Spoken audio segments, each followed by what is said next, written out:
Good morning and welcome to Real Talk with Tamara. As you guys come into the room, please do hit the like button. Also, if you have not subscribed to the channel, please subscribe to the channel. I hope that you guys are doing okay on today. I know that I am.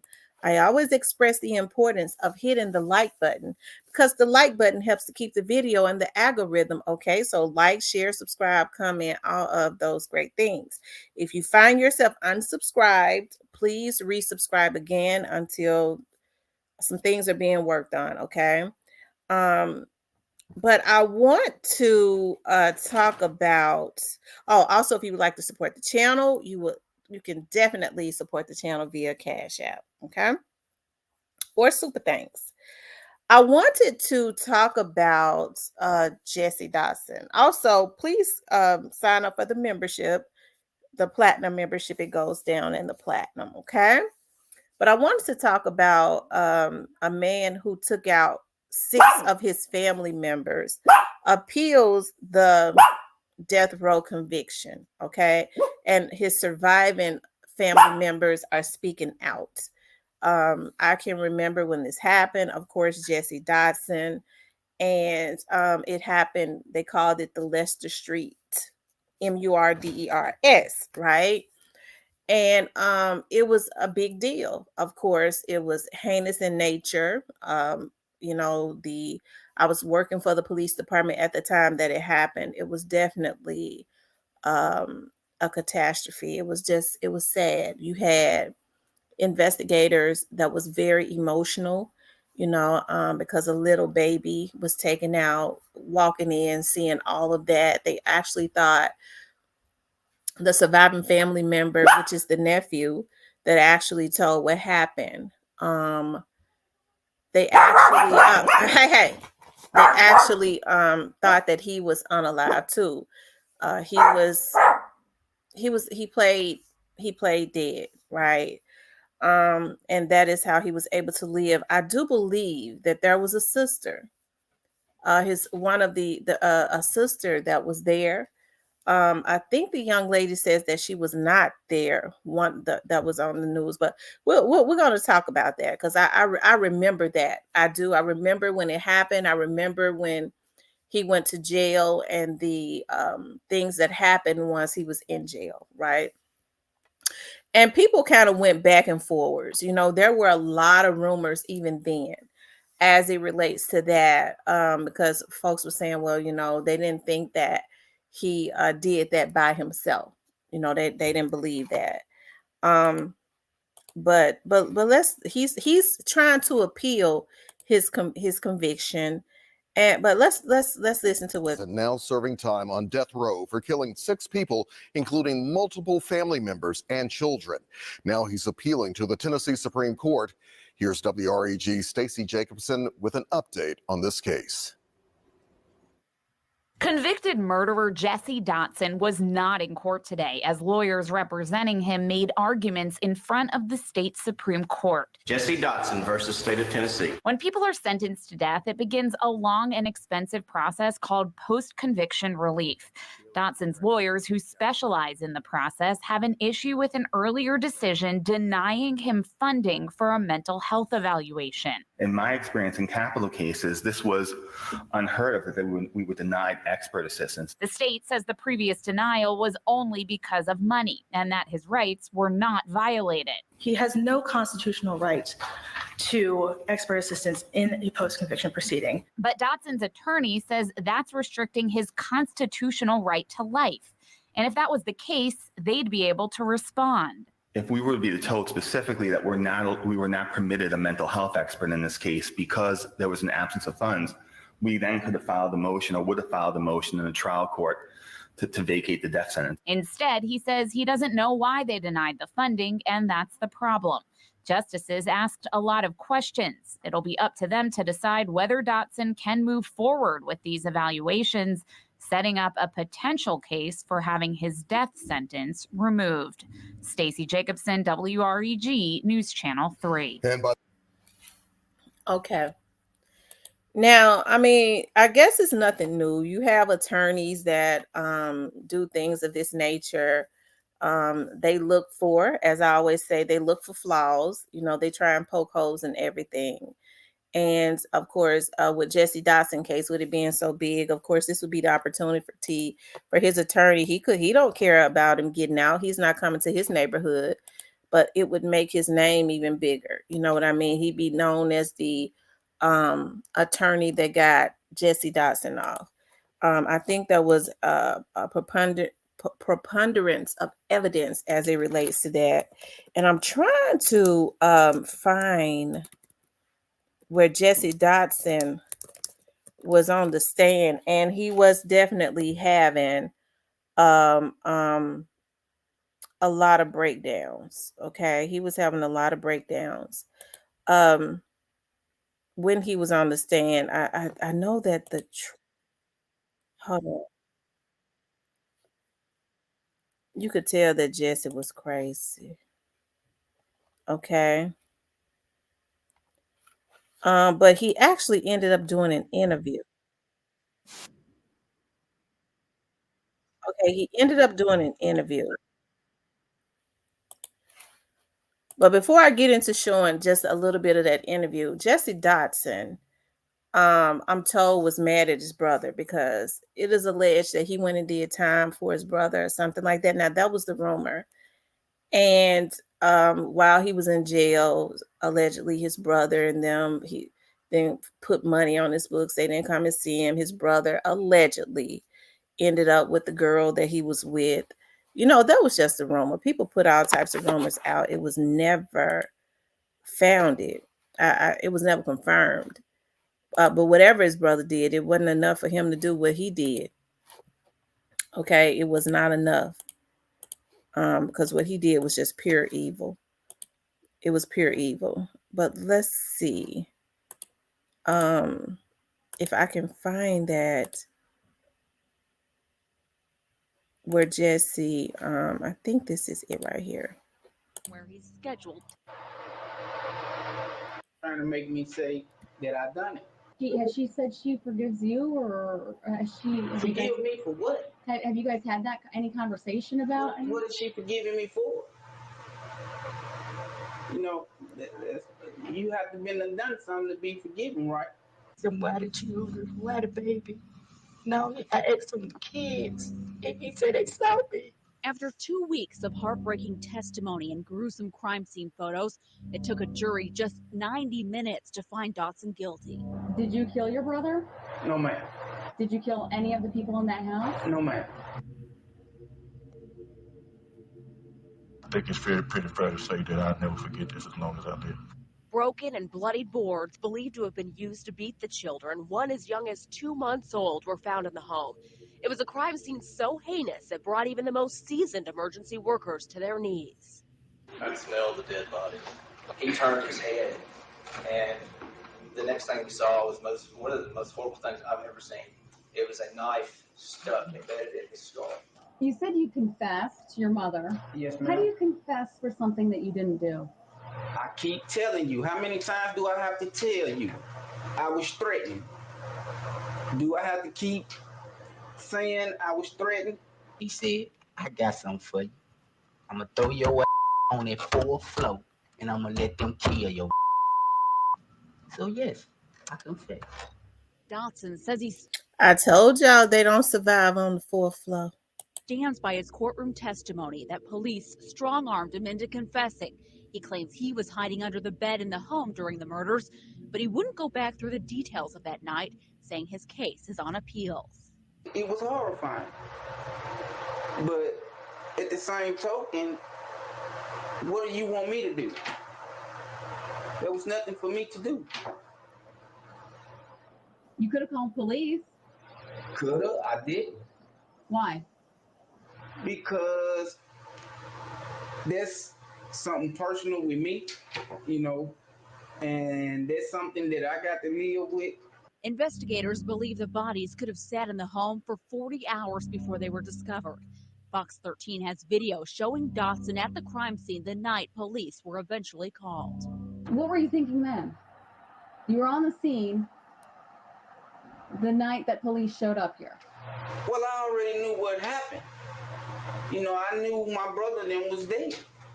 So it was, you know, what you mean, what I thought. I already knew. And so you're telling me that you knew there were kids in that house that were dead and dying, and you chose not to call police? Yes, ma'am. Yes, ma'am. And ladies and gentlemen, what's very interesting is there's a cordless phone right here.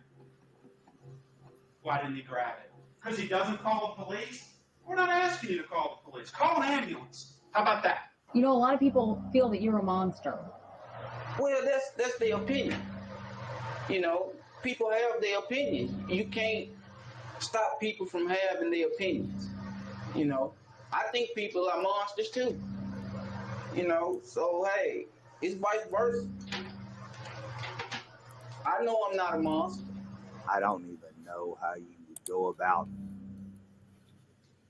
holding a 2-month-old to stab it and to beat it. 3 children, also beaten and stabbed, survived the massacre. At trial, one of them, Dotson's 9-year-old nephew, identified him as the killer. I said, I love you, and he said, no, you don't. Grandmother Ida Anderson testified at trial, saying the surviving children have questions. My grandchildren want to know why it happened. Ida Anderson says they want to know what happened. They want Uncle Jesse to tell them why he killed their parents. They loved him. I love them too. I still love them. But I didn't kill their parents. You know. Who did? I don't know.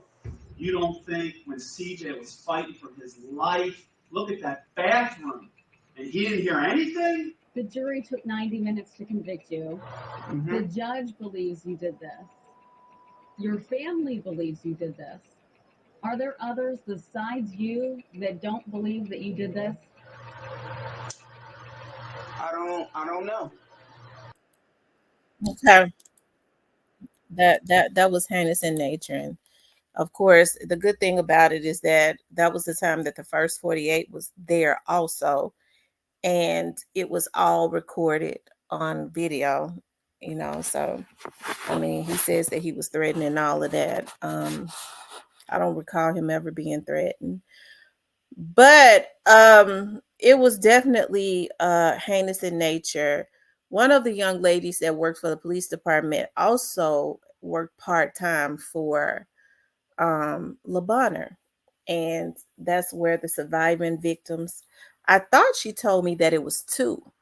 I know that she told me that they had heavy security. It was the boy and the girl that survived, and the girl says that I don't know if it's another one, because I'm almost sure she said that. She said because they had their beds side by side and they had heavy security around them in the hospital. And they would communicate with each other. And she said that the little boy at the time, he's an adult now, and I'm getting ready to show him. He did an interview about his uncle trying to appeal. He was the one that identified his uncle. He survived. His uncle thought that he was dead. But she said that when he was laying in that hospital, that boy was so traumatized that he would be laying there, and then all of a sudden he would have a loud outburst and say, "That mother effer tried to kill me." They said he would lay there and not say anything, and then he would just have that outburst, "That mother effer tried to kill me," because it was only a select few people and staff that could go in the room because it was so heavily secured. And she worked part-time at the hospital, and she was one of them. And it was extremely sad then. But anyways, the young man is speaking out. He's trying to say that his nephew is lying and all of that. But let's see. Hold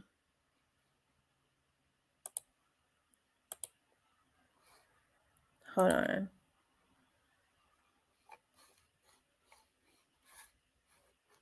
Give me a few minutes, y'all. I be hating to look for stuff. With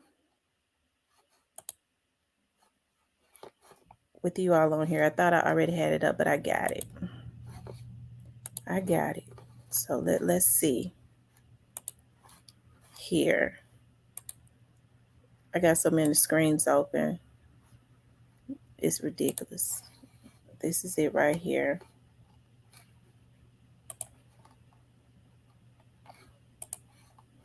Say, kill him. Get him gone off this earth. He's a monster.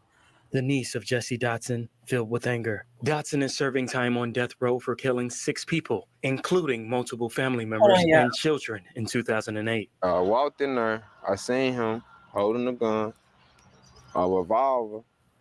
I know what it was. And he was shooting my dad in the face.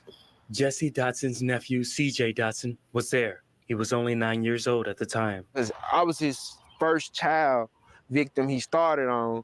Before he went to my brothers and them, he started on me first. So when I looked him in his face, you know, I told him I loved him. He had his pocket knife like this in his hand and was looking at me with, you know, a little tear in his eye, but he had the little evil look on. Like, and he sliced me across the throat. He says he tried to call 911, but dropped the phone when he saw his uncle. Stand right there in the doorway. I had the phone, I dropped the phone. I was acting like I was looking for something. And I was like, I need to go to the restroom. I was trying to go to the restroom. He let me go to the restroom. As soon as I was about to whip it out and use the restroom, he stuck me in the head with a butcher knife. And I was playing with it. And I fell in the tub and I was playing with it because I was trying to pull it out, but it wouldn't budge. CJ was taken to the hospital that night. Meanwhile, Sierra Dotson says she was sleeping at her relative's house, and that saved her life. She found out about the killings the next day. She says she was taken to protective custody with her uncle. At the time, he had not been arrested. They didn't know who did it at the time. So they had to pick me up because it had to protect the custody. That's when I left in. Once to protect the custody, my uncle was in protective custody with Jesse Dotson. And we had 10 police officers outside the room. She called back 10 minutes later. We sent the news, and my uncle's up on her. That's who killed him the whole time. Jesse Dotson is now asking the court to set aside his conviction and sentence. The 249-page petition argues improper police tactics and false testimony, claiming CJ's testimony was altered by drugs. I know he did it, and I seen him, and all he doing is lying to the media, the blogs, just to get out and do more killing. Today, CJ and Sierra Dotson released balloons to remember their loved ones, exactly 16 years later.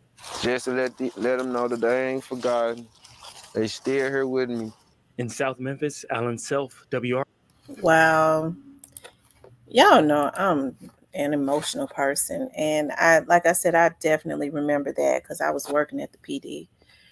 And it was sad. You know, you had investigators that was very emotional because, you know, the 2-month-old baby, he took a knife and broke it off in the skull of the 2-month-old baby, you know. And he told the police that he did that because the kids could identify him, but the 2-month-old baby couldn't. The 2-month-old baby was laying there asleep. You know, so, you know, that was sad. And so then when he went to jail, one of my friends that worked down at the jail, he was up on the 4th floor in her pod. And she said that, you know, he was completely out of his mind because he was getting into it with the potbelly grapist. That was a big fat white guy that was going around raping people, okay? And it was all over the news, and the women identified him as a pot-belly white man. So they were getting into it up there. But she said that he would come out of his cell and say, Officer such and such, I'm not going to say her name. You know, he would go into fits of rage because he said that the fly that was in the jail, it was a fly on his wall that was messing with him. You know, the fly was spying on him and messing with him, threatening him. And, you know, the jail is always really cold. So a fly wouldn't survive up in there because they had to kill the germs. But he thought it, you know, he said it was a fly up on his wall. And He would go into fits of rage, cussing at the fly and all of that, and throwing stuff, and come out and say, "Y'all ain't gonna do nothing about that fly messing with me." So he's always been batshit crazy, and it didn't happen after that happened. He's very conniving. If there was any holes, the sad thing about it is Steve Mulroy is down there. So if there were anything that they made a mistake on, he liably worked with the defense attorney to overthrow his conviction and let the man out. That man is crazy. He's crazy. And he smiled the whole time coming in court. He would laugh. He would laugh when they were showing the girls. The only time that he truly even showed any emotion, when they had those pictures up when they showed his brother. But he was mad at those women. He didn't show any emotions with the babies, because it was more than one child. And he showed a little emotion when his mother got up there and when he heard the testimony of his nephew. And to try and take his nephew out, he said you could tell that, because they say he would talk to himself. They say you ain't crazy if you talk to yourself. You crazy if you start answering back. And he would be having full-on conversations, grinning like a Grinch. And the person that was over the pod said, I told him, look, hey, it's gonna have to be more than one of us up in here, because he's out of his mind. And so what they started doing was putting men up in there. Okay, because it was only a matter of time before he flipped out. He would be having full-on conversations, grinning and laughing with himself and answering himself in that pod. And the sicker thing about it is, they say he would be having conversations talking about, I F that MF up. That MF don't want to mess with me. Like he was this gangster or something, and talking to himself and answering himself. So I tell you, no, he don't need to be out. And I think he knows exactly what he did. And it might be some truth to he had issues with his brother, because he liked his brother's girlfriend, or was talking to his brother's girlfriend before he went in, and allegedly, those were the kids' mother. And allegedly, and so it meant nothing to him. His brother had kids by the girl, so he didn't care anything about the kids. That was a product of her. Because he laughed when they were showing pictures of her in court. So there was still an underlying issue of anger and all of that. He tried to say it was, gang members. No, it was him. It was him. And sometimes people can be, he had a weapon. People go into pandemonium when you got women in there that's got children in there. So they're not going to run out. The first thing they're going to do is go into pandemonium and try to get to their children. That's how he was able to get them. Folks said, well, why they ain't run out the house? Because they had kids up in there. And so then he said he didn't want to pop the kids with the weapon. So he get a butcher knife and start slaughtering the kids. And it was heinous. It was heinous. Like I said, you had medical professionals, you had police officers. I remember one of my friends said when they made the scene, one of the officers ran out of the house and threw up. They got there and that baby, 2-month-old baby, laying there with that butcher knife broke off in her head. So, he's a monster. And then he said, I knew they was in there. So that goes to show right there, if you love your family, you on the scene acting like nothing happened, but then just said, I knew they was up in there. It wasn't nothing I could do. But the problem was CJ was a seed, okay? He thought he was smart enough to play dead, but he wasn't dead. He thought they were all gone. And so he started getting nervous when he knew CJ had survived. Okay. And he was able to tell it. And I'm sure he's had a lot of trauma. He had a lot of trauma. There was a lot of money taken up for him. And I don't know what he's doing with his life now, but I'm sure he's probably still needs to be in counseling. But I know this only brings that up because Jesse is mentally ill. He's sick. And some woman done went and married him while he in jail, knowing that if he was out, he done slaughtered her. Okay. But anyways, you know, defense attorneys don't care about anything other than making a bigger name for himself. That attorney name could be real big. And even the people that would hire him wouldn't agree with what he did, but they go, dog, he got Jesse Dotson now. We know he guilty. So that takes his stock up. So anyways, y'all, I wanted to talk about that. That was a horrible thing right there. It was so horrible. It was so horrible. And he still smirks. And you see how he was going off. He was having outbursts on the stand. He's emotionally unstable. He's always been mentally ill. And that ain't a reason for him to get out. Folks are saying, well, they know he was mentally ill. No, he don't need to be out. He was going off on the reporter. Okay? People like that are sick. Okay? But anyways, you guys, I just wanted to talk about that. I want you guys to please like, share, and subscribe. If you would like to support the channel, you could definitely support the channel via Cash App.